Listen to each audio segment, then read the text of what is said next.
We are wholeheartedly ready for that.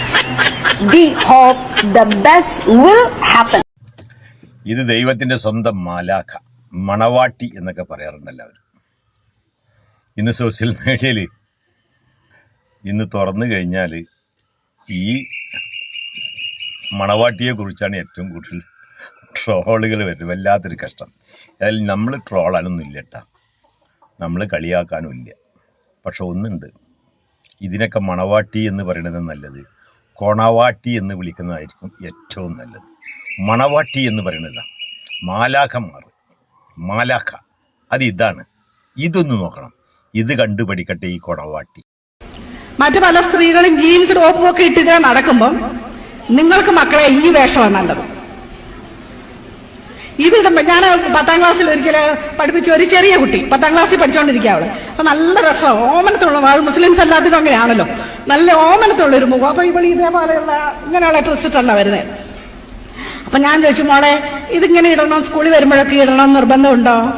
ബാപ്പ പറഞ്ഞു അതുകൊണ്ടാണ് ഇടുന്നെന്ന് പറഞ്ഞു. കൊച്ചിന് അത്രേ അറിയത്തുള്ളൂ. അപ്പൊ ഞാൻ ബാപ്പായിക്ക് എന്നോട് ഭയങ്കര സ്നേഹമുള്ള കുട്ടി, നല്ലപോലെ പഠിക്കും, നല്ല കുട്ടിയാ, നമ്മള് കുട്ടി ഞാനുമായിട്ട് നല്ല അടുപ്പായിട്ട് ഈ ബാപ്പായിക്ക് എന്നോട് വലിയ ഇഷ്ടമാണ്. അപ്പൊ ഞാൻ ബാപ്പയോട് ചോദിച്ചു, ഇങ്ങനെ നിങ്ങൾക്ക് നിയമം ഉണ്ടോ അറിയാൻ വേണ്ടി ചോദിച്ചത്, അത് ഊരിക്കളയാൻ പറയാനല്ല. അന്നേരം പറഞ്ഞു, സിസ്റ്ററെ ഇത് ഞങ്ങളുടെ അഭിമാനമാണ്, ഇത് ഞങ്ങളുടെ മതത്തിന്റെ മുഖമുദ്രയാണ്,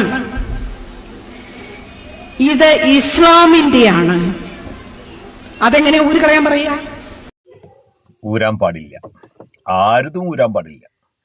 ഇവിടെ നമുക്കറിയാം, കേരളത്തിൽ പ്രത്യേകിച്ച് മലബാർ ഭാഗങ്ങളിലൊക്കെ മുസ്ലിം മാനേജ്മെന്റിന്റെ കീഴിൽ ഒരുപാട് സ്ഥാപനങ്ങളുണ്ട്, വിദ്യാഭ്യാസ സ്ഥാപനങ്ങളുണ്ട്. പക്ഷെ അവിടെ ഒന്നും ഒരുപാട് പല മതസ്ഥരും, ഹിന്ദു ക്രിസ്ത്യൻ ഒക്കെ അവിടെ പഠിക്കുന്നുണ്ട്. പക്ഷെ ഇന്നവരെ ഒരു മുസ്ലിം മാനേജ്മെന്റിൽ നിന്നും നീ അത് ഇടാൻ പാടില്ല, അത് ഇട്ട് വരാൻ പാടില്ല, ഊരണം എന്നുള്ളത് ഒരു നിർദ്ദേശമോ ഒരു വാക്കോ ഇന്നവരെ ഒരു മുസ്ലിം എന്താ പറയുക വിദ്യാഭ്യാസ സ്ഥാപനങ്ങളിൽ നിന്ന് വന്നതായി ഞങ്ങളെ അറിവിലില്ല. അപ്പം അതുകൊണ്ട് കൊണവാട്ടി മാഡം ഇനിയെങ്കിലും ഒന്ന് മണവാട്ടിയായി ജീവിക്കാൻ ഒന്ന് ശ്രമിക്കണം.